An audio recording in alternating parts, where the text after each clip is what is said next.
South ఇండియాలోనే అతి తక్కువ ధరలకి రత్నాలనందించే ఏకైక సంస్థ 6JVR. Welcome to Suman TV. నేను మీ నాగరాజ్ బైట్ సిటీని.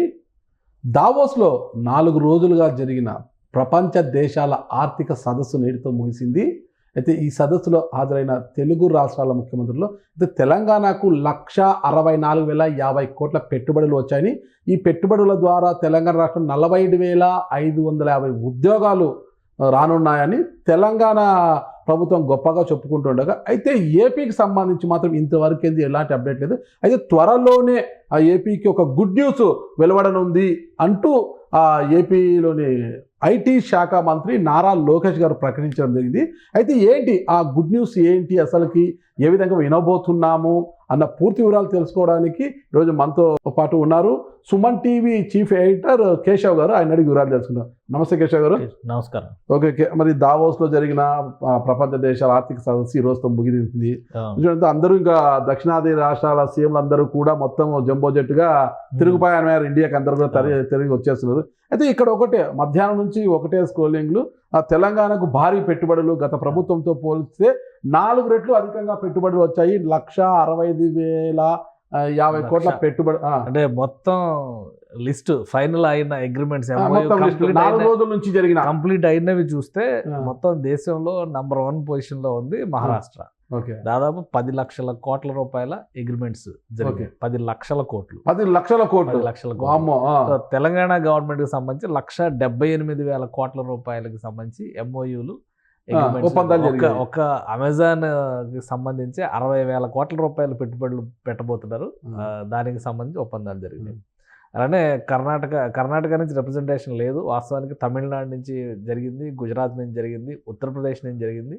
సో మిగతా రాష్ట్రాలకు సంబంధించినటువంటి ఎంఓయూలు కానీ డేటా కానీ ఇంకా బయటికి రాలేదు. ఆంధ్రప్రదేశ్కి సంబంధించి ఏంటంటే మొదటి రోజు నుంచి కూడా వీళ్ళు చెప్తున్నారంటే బ్రాండ్ బిల్డింగ్ కోసం వెళ్తున్నాం అనేటువంటి మాట చెప్తున్నారు. ఆంధ్రప్రదేశ్ ప్రతిష్టని పెంచేటువంటి ప్రయత్నం. ఎందుకంటే ఇండస్ట్రీస్ సెక్టార్లో కానీ ఇన్వెస్ట్మెంట్స్ ఫ్యాక్టర్స్లో కానీ ఏపీ వెనకబడింది. కాబట్టి దాన్ని షోకేస్ చేసేటువంటి ప్రయత్నంలో భాగంగా మేము వెళ్తున్నాం అనేటువంటి మాట ఏపీ గవర్నమెంట్ చెప్తుంది. చంద్రబాబు నాయుడు గారు చాలా పెద్ద అందరితో కలిశారు, ఇంక్లూడింగ్ బిల్ గేట్స్ తో కూడా కలిశారు. బిల్ గేట్స్ తో పాటు అనేక మంది ప్రముఖులతో చేతులు కలపమన్నారు. ఏపీలో విశ్వవిద్యాలయం ఏర్పాటు చేయబోతున్నాము, కృత్రిమ మేధా విశ్వవిద్యాలయం ఏర్పాటు చేయబోతున్నాం, దానిలో మీరు కూడా భాగస్వాములు కావాలని బిల్ గేట్స్ తో కూడా కలవడం జరిగింది. దానికి సంబంధించి కూడా లోకేష్ గారు ఒక ట్వీట్ చేశారు. India's AI capital will be Amaravati అనేటువంటి సెన్స్ లో ఆయన రాబోయేటువంటి రోజుల్లో ఫ్యూచరిస్టిక్ గా ఉండొచ్చు అనేటువంటి మాట చెప్పారు. ఇంకోటి కాగ్నిజెంట్ మీటింగ్కి సంబంధించి కూడా ఒక శుభవార్త వినబోతున్నారు అనేటువంటి మాట చెప్పారు. సో ఈ శుభవార్తల సారాంశం మనం వెయిట్ అండ్ సీ, ఇంకా త్వరలో రాబోతుంది అనేది కనిపిస్తుంది. మిగతా వాటితో పోల్చి చూసినప్పుడు ఆంధ్రప్రదేశ్కు ఉన్నటువంటి ఆశావహమైనటువంటి అంశాలు ఏంటంటే చాలా ప్రతిష్టాత్మకమైనటువంటి సంస్థలు. ఈ అపోలో టైర్స్ కావచ్చు, అట్లనే కాగ్నిజెంట్ లాంటి సంస్థలు కావచ్చు, ఇంకా ఏఐ రిలేటెడ్ క్లౌడ్ టెక్నాలజీకి సంబంధించి, డేటా సైన్స్కి సంబంధించి, క్వాంటమ్ కంప్యూటర్స్కి సంబంధించినటువంటి ఈ కంప్యూటింగ్కి సంబంధించినటువంటి విభాగాల్లో గ్రీన్ ఎనర్జీస్లో కూడా చాలా ఇంపార్టెంట్ డిస్కషన్స్ జరిగినాయి ఏపీకి సంబంధించి. ఏపీ ఓవరాల్గా ఈ జరిగినటువంటి సినారియో అంతా కనుక మనం చూస్తే, ఒకటి ఫ్యూచర్ టెక్నాలజీస్ మీద దృష్టి పెట్టింది. ఫ్యూచర్ టెక్నాలజీస్లో కూడా డీప్ టెక్ కాన్సెప్ట్స్కి సంబంధించినటువంటి కంపెనీలతో ఇంటరాక్షన్స్ జరిగినాయి. వాటి అవుట్కమ్స్ రావడానికి బహుశా కొంత టైం పట్టొచ్చేమో. రెండవది గ్రీన్ ఎనర్జీ సోర్సెస్ మీద ఎక్కువగా చంద్రబాబు నాయుడు గారు కూడా దాంట్లో పార్టిసిపేట్ చేశారు. లోకేష్ గారు కూడా అటువంటి సెమినార్లోనే పార్టిసిపేట్ చేశారు. అంటే గ్రీన్ ఎనర్జీకి సంబంధించి, గ్రీన్ హైడ్రోజన్ కావచ్చు, ఏవైనా రెన్యూవబుల్ సోర్సెస్కి సంబంధించినటువంటి కంపెనీస్, ముఖ్యంగా బెల్జియంకి సంబంధించినటువంటి కంపెనీస్తో కొన్ని ఇంటరాక్షన్స్ జరిగినాయి.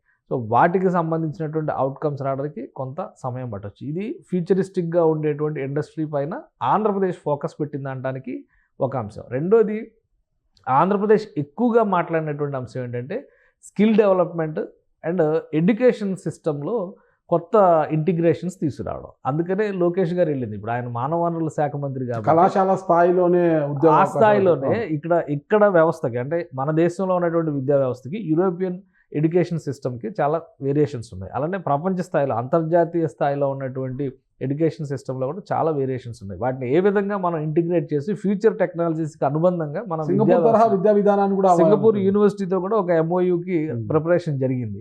సో ఆ ఉద్దేశంతో ఇది జరిగినాయి. మేజర్ ఈ రెండు ఫ్యాక్టర్స్ మనం చూస్తే కనుక ఈ రెండు ఫ్యాక్టర్స్ మీద ఎక్కువగా ఆంధ్రప్రదేశ్ ఫోకస్ చేసింది. మూడో అంశం ఏంటంటే ఏపీ షోకేస్ అనేది గత కొన్నాళ్ళుగా దెబ్బతింది అనేది ఆంధ్రప్రదేశ్ ప్రభుత్వం చేస్తున్నటువంటి వాదన. గత 5 ఏళ్లలో చూస్తే కూడా దావోస్లో ఒకే ఒక్కసారి ఏపీ రిప్రజెంటేషన్ ఉంది, మిగతా సందర్భాల్లో లేదు. కాబట్టి అదొక అంతర్జాతీయ వేదిక, దాన్ని ఉపయోగించుకోవాలి. కాబట్టి దాన్ని ఏ విధంగా మళ్ళీ ప్రొజెక్ట్ చేయాలి, రీబిల్డింగ్ అమరావతి ఆంధ్రప్రదేశ్ అనేటువంటి కాన్సెప్ట్తో ఆ ప్రమోషన్స్ చేశారు. సో వీటి అవుట్కమ్స్ రావడానికి కొంత సమయం పట్టొచ్చు. అందుకనే బహుశా ఎంఓయూల రూపంలో కానీ లేదా వీళ్ళు చెప్తున్నట్టుగా మానిటరీ నంబర్స్ రూపంలో కానీ ఆంధ్రప్రదేశ్ గవర్నమెంట్కి వివరించేటువంటి అవకాశం బహుశా దక్కకపోయి ఉండొచ్చు. ఎందుకంటే ఇప్పుడు ఇదే 2 స్టేట్స్తో పోల్చి చూస్తే ఆంధ్రప్రదేశ్కి హైదరాబాద్ లేదు, ఆంధ్రప్రదేశ్కి ముంబై లేదు, పూణే లేదు. సో అక్కడ వెల్ డెవలప్డ్ సిటీస్ ఉన్నాయి. టైర్ 2 సిటీస్ దగ్గరకు వచ్చేటువంటి కాగ్నిజెంట్తో జరిగినటువంటి ఇంటరాక్షన్స్లో కూడా లోకేష్ గారు పెట్టినటువంటి ముఖ్యమైనటువంటి ప్రతిపాదన ఏంటంటే ఐటీ కానీ డీప్ టెక్నాలజీస్కి సంబంధించినటువంటి రంగాల్ని టైర్ 2 సిటీస్కి విస్తరించేటువంటి క్రమంలో ఆంధ్రప్రదేశ్ ఒక బెస్ట్ చాయిస్ అవుతుంది. ఎందుకంటే ఆంధ్రప్రదేశ్లో ఇప్పటికీ ఉన్న ఇంక్లూడింగ్ విశాఖపట్నం టైర్ 2 కేటగిరీలో ఉన్నటువంటి సిటీస్ మాత్రమే. మెట్రో సిటీస్తో పోటీ పడే కెపాసిటీ ఉన్న నగరాలు లేవు. బహుశా గత 5 ఏళ్లలో అమరావతి నగర నిర్మాణం కనుక జరిగి ఉంటే ఆ స్థాయి నగరం ఒకటి ఆవిర్భవించి ఉండేది కావచ్చేమో. లేదు, అమరావతి నచ్చలేదు కాబట్టి జగన్మోహన్ రెడ్డి గారు విశాఖపట్నాన్ని నిర్మించి ఉంటే, పునర్నిర్మించి ఉంటే అప్పుడు ఒక ఆప్షన్ దొరికి ఉండేదేమో. ఈ రెండు జరగలేదు కాబట్టి ఈరోజు అమరావతి లాంటి, హైదరాబాద్ లాంటి నగరం కానీ, ముంబై లాంటి, పూణే లాంటి నగరం కానీ అక్కడ లేదు. కాబట్టి టైర్ 2 సిటీస్ కోసం వాళ్ళు ఒక ప్రజెంటేషన్ చేశారు. కాగ్నిజెంట్ వచ్చినా కానీ రేపు పొద్దున హైదరాబాద్లో చూస్తే కాగ్నిజెంట్కి సంబంధించి కూడా చాలా పెద్ద పెద్ద బిల్డింగ్లు ఉంటాయి. అంటే స్పేస్, వర్క్ స్పేస్కి సంబంధించి, కోవర్కింగ్ స్పేస్ డెవలప్మెంట్కి సంబంధించి కానీ, అవుట్సోర్సింగ్ ఎంప్లాయ్మెంట్కి సంబంధించి కానీ కాగ్నిజెంట్కి ఒక ప్రత్యేకమైనటువంటి స్థానం ఉంది. ఆంధ్రప్రదేశ్లో గత 4 ఏళ్లలో దాదాపు 20 లక్షల చదరపు అడుగుల వైశాల్యంలో ఐటీకి సంబంధించి కానీ, కోవర్కింగ్ స్పేసెస్కి సంబంధించి కానీ ప్రభుత్వాలు డెవలప్ చేసినటువంటి స్పేసెస్ వృధాగా పడి ఉన్నాయి. సో వీటన్నిటిపైన ఆంధ్రప్రదేశ్ ప్రభుత్వం ఫోకస్ పెట్టింది. ఇప్పటికిప్పుడు రెడీ టు ఆక్యుపై కావాలంటే కూడా ఇవ్వదగినటువంటి కొన్ని ప్రదేశాలు ఉన్నాయి. ఉదాహరణకి టీసీఎస్తో అగ్రిమెంట్ చేసుకున్నారు. ఇక్కడ అగ్రిమెంట్లు జరగలేదు ఆంధ్రప్రదేశ్కి. కానీ దేశంలో దాదాపు 4 లక్షల కోట్ల రూపాయలు గత 7 నెలల్లో కూటమి ప్రభుత్వం ఏర్పడిన తర్వాత 4 లక్షల కోట్ల రూపాయల పెట్టుబడులు ఆంధ్రప్రదేశ్ వైపు మరలినాయి. సో ఈ క్రమంలో చూస్తే కనుక టీసీఎస్ లాంటిది, టాటా కన్సల్టెన్సీ సర్వీసెస్ లాంటి సంస్థ విశాఖపట్నంలో సర్వీసెస్ ప్రారంభించాలంటే 2 లక్షల చదరపు అడుగుల వైశాల్యం ఉన్నటువంటి స్థలం, అంటే మిలీనియం టవర్స్ 2 టవర్లు ఖాళీగా ఉన్నాయి గత 5 ఏళ్లలో. ఆల్రెడీ కొంత ఆక్యుపెన్సీ వచ్చిన వాటిని కూడా ఖాళీ చేయించిన పరిస్థితి ఉంది. కాబట్టి వీటన్నిటిని ఇప్పుడు రీఫిల్లింగ్ చేసేటువంటి పనిలో ఆంధ్రప్రదేశ్ ప్రభుత్వం ఉన్నటువంటి దాఖలాలు చాలా స్పష్టంగా కనిపిస్తున్నాయి. సో దావోస్ వేదికగా మరొకసారి ఆంధ్రప్రదేశ్ బ్రాండ్ ఇమేజ్ ప్రజెంటేషన్ అనేది జరిగింది. ఒప్పందాల రూపంలో, అగ్రిమెంట్స్ రూపంలో దీని అవుట్కమ్ రావడానికి కొంత సమయం పట్టడానికి అవకాశం కనిపిస్తుంది. ఇంకొక ముఖ్యమైనటువంటి అంశం ఏంటంటే దావోస్ టూర్ కంప్లీట్ అయిన వెంటనే ఆంధ్రప్రదేశ్ ముఖ్యమంత్రి ఆంధ్రప్రదేశ్ రావడంలా ఢిల్లీ వెళ్తున్నారు.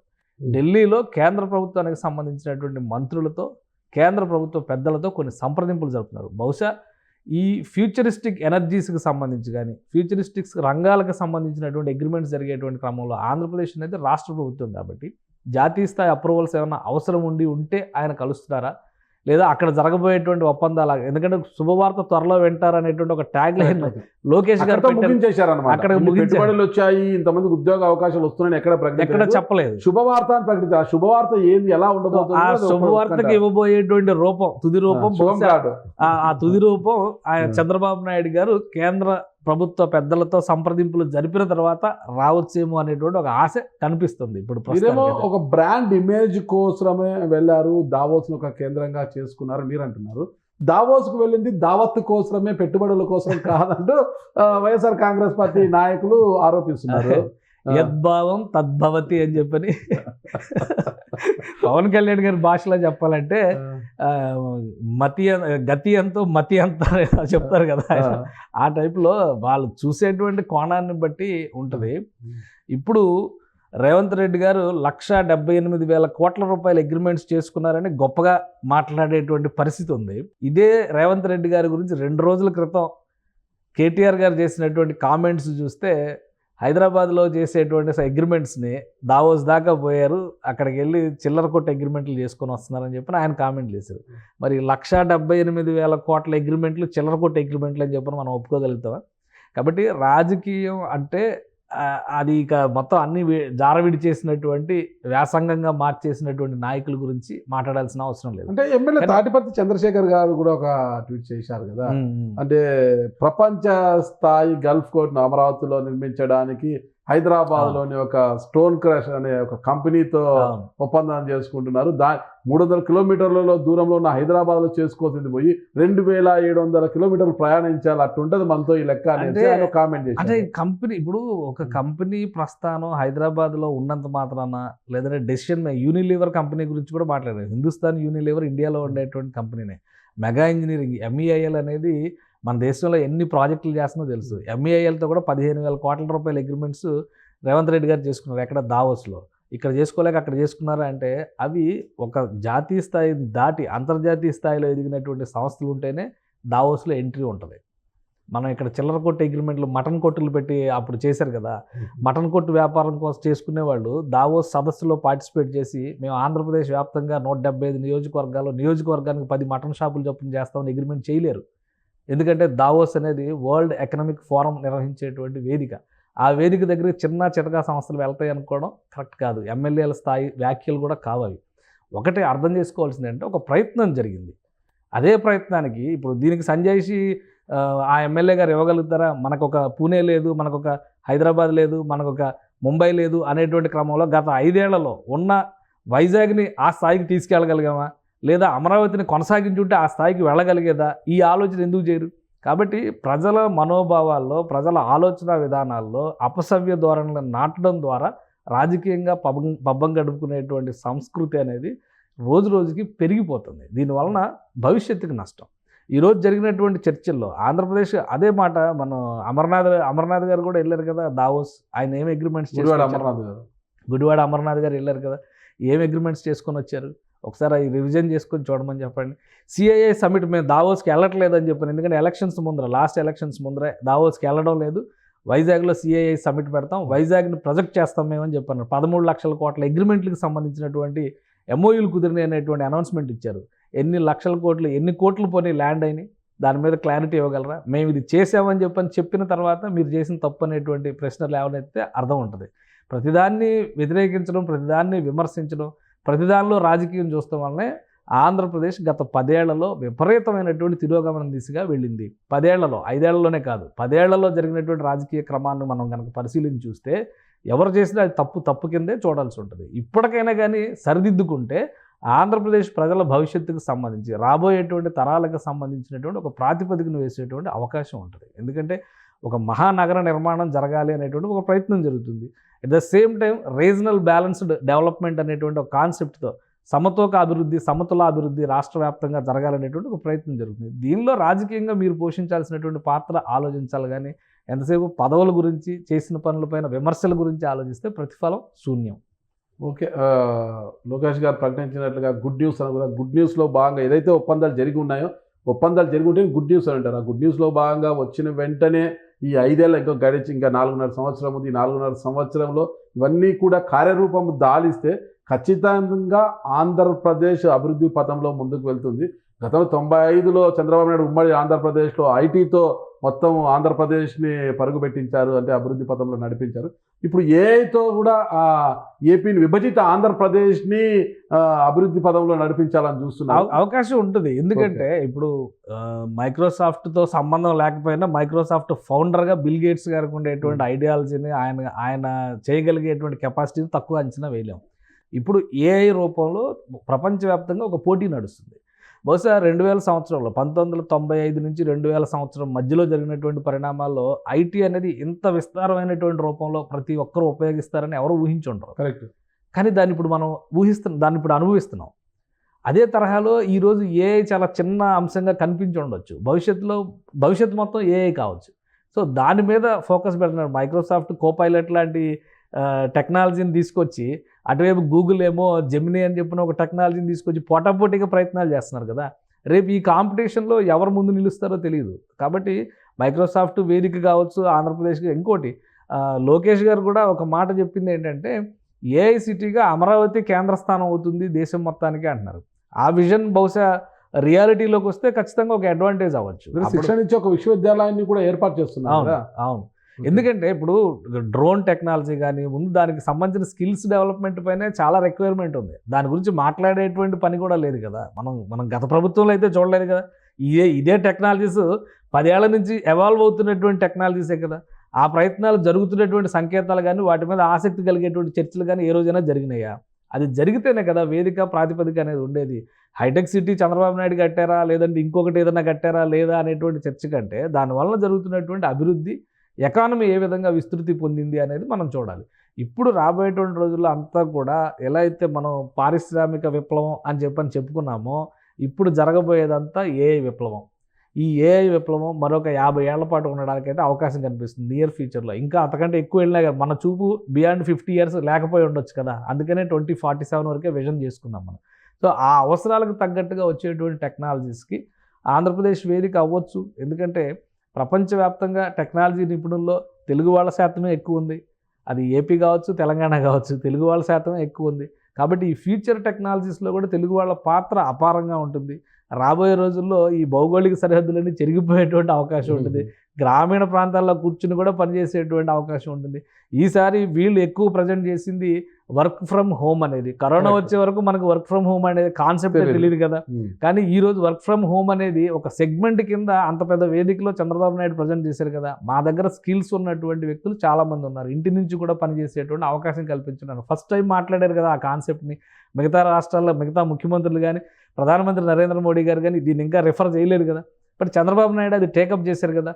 ఆంధ్రప్రదేశ్ ఒక రకంగా చెప్పాలంటే మనీ ఆర్డర్ ఎకానమీ మీద డిపెండ్ అయి ఉన్నటువంటి రాష్ట్రం. ఆంధ్రప్రదేశ్లో పనిచేయగలిగేటువంటి శక్తి సామర్థ్యాలు ఉన్నవాళ్ళు, మేధావులు, ఆలోచనపరులు వీళ్ళందరూ వలస వెళ్ళిపోతే ఆంధ్రప్రదేశ్లో ఉన్నటువంటి వాళ్ళు అక్కడ స్థానిక అవసరాలకు తగ్గట్టుగా బతకడానికి అలవాటు పడిపోయినటువంటి ప్రజానీకం మాత్రమే ఉన్నారు అనేటువంటి అభిప్రాయం కలుగుతుంది. ఈ మనీ ఆర్డర్ ఎకానమీ రూపురేఖలు మారాలంటే ఇంట్లో ఉన్నటువంటి మానవ వనరులలో ఉండేటువంటి నైపుణ్యాన్ని, ముఖ్యంగా పని నైపుణ్యాన్ని కూడా ఉపయోగించి వినియోగంలోకి తీసుకొస్తేనే ఎకానమీ మరింత వృద్ధి చెందింది. ఎందుకంటే వలస వెళ్ళిపోయిన వాళ్ళు వెనక్కి రావాలంటే ఇక్కడ ఒక అద్భుతం ఉందనేటువంటి అభిప్రాయం రావాలి కదా. అమెరికా వాళ్ళు ఎల్లగొడితే వచ్చేది కాదు కదా.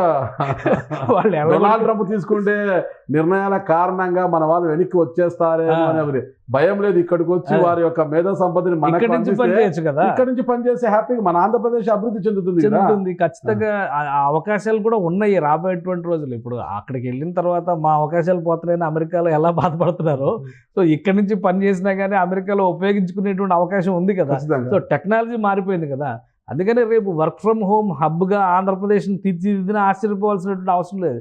కరోనా సమయంలో చాలామంది ఎక్కడున్నా, దేశంలో ఎక్కడున్నా, ప్రపంచంలో అవకాశం ఉంటే ప్రపంచంలో ఎక్కడున్నా, ఎందుకంటే అప్పుడు ట్రాన్స్పోర్ట్ లేదు కాబట్టి వేరే దేశాల నుంచి రావడం కష్టమైంది. కానీ వచ్చి ఇక్కడ ఇరుక్కుపోయిన వాళ్ళు మాత్రం ఇక్కడి నుంచే పనిచేశారుగా. అంతా ఇంటర్నెట్తో కనెక్ట్ అయ్యి కంప్యూటర్లతోనే పనిచేశారు కదా.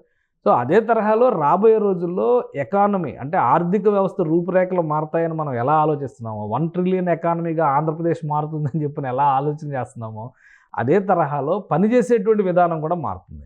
ఆ పనిచేసేటువంటి విధానంలో మొదటి అంకంగా ఇప్పుడు ఈ స్కిల్ డెవలప్మెంట్ రిలేటెడ్ కావచ్చు, గ్రీన్ ఎనర్జీస్కి సంబంధించి కావచ్చు, డీప్ టెక్కి సంబంధించినటువంటి అంశాలు కావచ్చు, వీటిని ఆంధ్రప్రదేశ్ ప్రభుత్వం ప్రాధాన్యత రంగాలుగా తీసుకుంది. ఈ ప్రాధాన్యత రంగాలకు సంబంధించి ఒక పాలసీ ఎవాల్వ్ అయ్యే వరకు ఒక రాష్ట్రం ఆ నిర్ణయాన్ని తీసుకోగలదా, లేదా కేంద్ర ప్రభుత్వంతో సమన్వయం ద్వారా ఆ నిర్ణయాన్ని తీసుకుని అమలు చేయాల్సి ఉంటుందా, దీనిపైన ఇప్పుడు చర్చ జరగాలి దేశవ్యాప్తంగా. దానికి ఒక క్లారిటీ రావాలి. అప్పుడు అక్కడ దావోస్లో తీసుకున్న నిర్ణయాలు ఇక్కడ ఎంత ఫలితాలు ఇచ్చాయి, దావోస్లో తీసుకునే నిర్ణయాలను అమలు చేయడానికి ఎటువంటి ప్రయత్నాలు జరుగుతాయి అనేటువంటి అంశాలపైన క్లారిటీ వస్తుంది. ఆల్రెడీ వడ్డించిన విస్తరలా ఉన్నటువంటి హైదరాబాద్ గురించినో, పూణే గురించి, ముంబై గురించి మనం ఆలోచన చేసే కంటే ఆంధ్రప్రదేశ్ని వడ్డించిన విస్తరగా మలచాలంటే ఏం చేయాలి, దాని మీద ఇప్పుడు ఫోకస్ పెట్టాల్సినటువంటి అవసరం ఉంది, రాజకీయాలను పక్కన పెట్టి. అదే చూద్దాం. ఇంకా త్వరలో గుడ్ న్యూస్ అన్నారు కాబట్టి ఆ గుడ్ న్యూస్ వినేంత వరకు కాస్త ఓపిక పడితే ప్రతిపక్షాలు కూడా ఆ గుడ్ న్యూస్ ఏంటో విన్న తర్వాత చర్చిస్తే బాగుంటుంది. అంతవరకు మనం కూడా సెలవు తీసుకుంటాం. థ్యాంక్ యూ అండి. నమస్తే. సుమన్ టీవీలో మీ పర్సనల్ అండ్ బిజినెస్ ప్రమోషన్స్ కోసం కింది నెంబర్కి కాంటాక్ట్ చేయండి.